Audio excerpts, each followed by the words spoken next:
عزیزان گرامی وقار و حاضرین، آج 26 جنوری یوم جمہوریہ کے اعتبار سے پورے ہندوستان میں جوش و خروش کے ساتھ منایا جا رہا ہے۔ یقیناً اس یوم جمہوریہ میں ہر ہندوستانی کا برابر حق ہے۔ آج کا وہ دن ہے جب قانون نافذ کیا گیا، لا بنائے گئے، ترتیب دیے گئے۔ آزادی کے بعد پورے ہندوستان کا ایک سنویدھان بنا جس کے تحت ہم سب کو گزارنے کے لیے ایک بہترین لا کی کتاب پیش کی گئی۔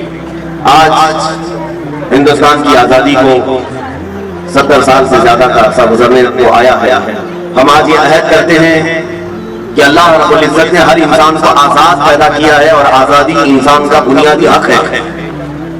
غلامی میں جینا کسی انسان کے لیے نہیں ہے، اسی لیے ہم غلامی کے خلاف لڑتے رہے۔ 90 سال کی جنگ کے بعد ہندوستان میں 1857 سے لے کر 1947 تک، 1857 سے لے کر 1947 تک 90 سال کی عظیم جنگ کے بعد، بڑی محنتوں کے بعد یہ لہراتا ہوا چمن آج ہمیں دکھ رہا ہے۔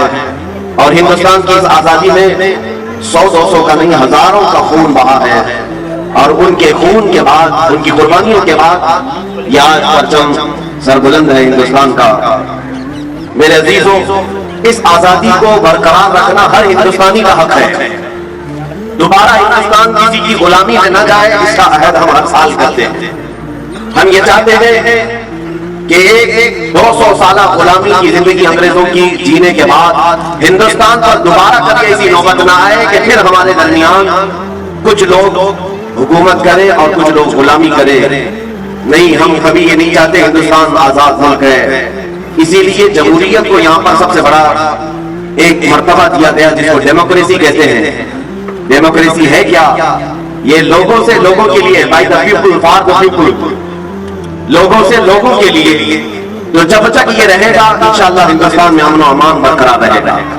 ہم آج یوم جمہوریہ سے، آج کے دن اپنی قوم سے مخاطب ہو کر بلکہ پورے ہندوستانیوں کو میں یہ میسج دینا چاہوں گا، آزادی مل تو گئی تھی ہمیں 1947 میں، لیکن آج اس آزادی کا سارا لہلاتا ہوا چمن پھر سے بگاڑنے کی کچھ لوگ ناپاک کوششیں کر رہے ہیں۔ ہم اس کے خلاف ہیں۔ ہندوستان کو کبھی بھی آتنکواد ہونے ہم نہیں دیں گے، منوواد ہونے ہم نہیں دیں گے۔ کسی خاص ایک ذات، ایک برادری کی بڑھوتری کے لیے ہندوستان نہیں بنا ہے۔ ہندوستان میں ہر ایک کا برابر کا حق ہے۔ یہاں ہندو بھی ہیں، سکھ بھی ہیں، عیسائی بھی ہیں، اور مسلمان بھی بڑی تعداد میں ہیں۔ ہم بار بار اس چیز کا عہد کرتے ہیں۔ یہاں 1000 سال پرانی مندریں بھی ہیں، کئی 100 سال پہلے کی یہاں چرچ بھی ہیں، اور یہاں پر گرودوارے بھی ہیں۔ اسی طرح 700 اور 800 سال پہلے کی ہماری مسجدیں اور مزارات بھی موجود ہیں۔ ہندوستان اپنے سینے میں ایک بہت بڑی تاریخ لیا ہوا ہے، اس لیے پوری دنیا مل کر ہندوستان کو مٹانا چاہے یہ مشکل بات ہے۔ کچھ تو بات ہے، یہ مٹا نہیں نام و نشان ہمارا۔ میرے عزیزوں، اسی لیے اقبال نے کہا تھا یونان و مصر و روما سب مٹ گئے جہاں سے، باقی مگر ہے اب تک نام و نشان ہمارا، اور ہم بھول بھولے ہیں اس کی یہ گلستاں ہمارا۔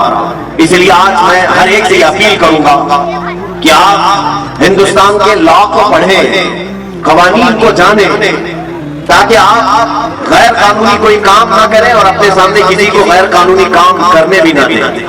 یہ کب ہوگا؟ جب ہر ہندوستانی کو معلوم ہو کہ میرے ہندوستان کے لا کیا ہیں، مجھے یہاں پر جینے کے ادھیکار کیسے دیے گئے ہیں۔ ایک بڑی بات ہے، ابھی دلی میں ایک صاحب کے ساتھ ہم بیٹھے ہوئے تھے، ان سے پوچھ رہے تھے کیا حالات چل رہے ہیں، کچھ بھی نہیں خبر ہے۔ وہ راجستھان کے رہنے والے کسی بات کی خبر نہیں، دلی میں کیا چل رہا ہے کیا نہیں ہے، نہ کسی پروٹیسٹ کی خبر ہے، نہ وہاں کے الیکشن کی خبر ہے، کچھ بھی خبر نہیں۔ ٹھیک ہے، کوئی بات نہیں۔ ہم نے یہ بھی پوچھا کہ آپ ہندوستان میں رہ رہے ہو کہ نہیں رہ رہے ہو؟ ہاں، صرف ہم کھانا پکانا اور اپنی ڈیوٹی بھلا اتنا ہی۔ میرے عزیزوں، ہندوستان میں رہنے کے ساتھ ساتھ آپ سب کو یہ بھی معلوم ہونا چاہیے کہ ہمارے یہاں جینے کے لیے کیا ادھیکار ہمیں دیے گئے ہیں، کیسی آزادی ہمیں دی گئی ہے، ہمارے لیے کیسے لا دیے گئے ہیں، یہ ہر ایک شہری کو جاننا اس کا حق ہے۔ اور جب آپ ان پر رہیں گے تو کوئی بھی آپ کو قانون کے نام پر ڈرائے گا، دھمکائے گا۔ اس لیے سب سے پہلے ہمیں ایجوکیشن کی ضرورت ہے، تعلیم کی ضرورت ہے۔ میں یہ نہیں کہتا کہ سارے لوگ لا پڑھنا شروع کر دیں، سارے کالجز میں لا ہر ایک انسان، ہر ایک شہری، ہر ہندوستانی وہ اپنے طور پر فردن فردن چاہے تو نیٹ کے ذریعے سے بھی پڑھ سکتا ہے ہندوستان کا سنویدھان کیا ہے۔ جب آپ کو معلومات ہوگی تو آپ سنگھرش کر سکیں گے اور مقابلہ کر سکیں گے۔